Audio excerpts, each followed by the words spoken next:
പ്രസന്നനെ കൊല്ലാൻ വേണ്ടി ശ്രമിച്ച ആളാണ്. വലിയ ചെത്ത് കല്ലെടുത്തിട്ടാണ് അദ്ദേഹത്തിന്റെ കാലിന് മേലിട്ട് ഇന്നും അദ്ദേഹത്തിന് നടക്കാൻ വലിയ പ്രയാസത്തോടുകൂടിയാണ് ഇന്ന് അദ്ദേഹം ജീവിച്ചു പോകുന്നത്. ഈ മേഖലയിലെ ഗുണ്ടാ പ്രവർത്തനത്തിന് നേതൃത്വം കൊടുക്കുന്ന ആളാണ് അനീഷ് ജോർജിനെ ഭീഷണിപ്പെടുത്തിയത് എന്നുള്ള കാര്യം നാം മറന്നുപോകരുത്.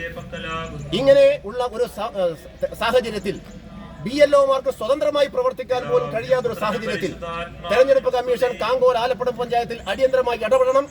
BLOമാർക്ക് സ്വതന്ത്രമായി പ്രവർത്തിക്കാനുള്ള സാഹചര്യം ഉണ്ടാക്കി കൊടുക്കണം. ജില്ലാ കലക്ടർ അതിനു വേണ്ടുന്ന നേതൃപരമായ കാര്യങ്ങൾ ചെയ്യണം എന്നുകൂടി BJP ആവശ്യപ്പെടുകയാണ്.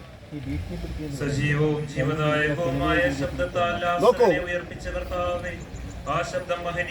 ഇവിടെ മരണപ്പെട്ട അനീഷ് ജോർജിന്റെ ഫോൺ പരിശോധിക്കണം. അനീഷ് ജോർജിന്റെ ഫോൺ ശാസ്ത്രീയമായ പരിശോധനയ്ക്ക് വിധേയമാകണം. അങ്ങനെ വിധേയമാക്കിയെങ്കിൽ ഇവിടെ ഈ തെളിവുകളെല്ലാം പുറത്തുവരും.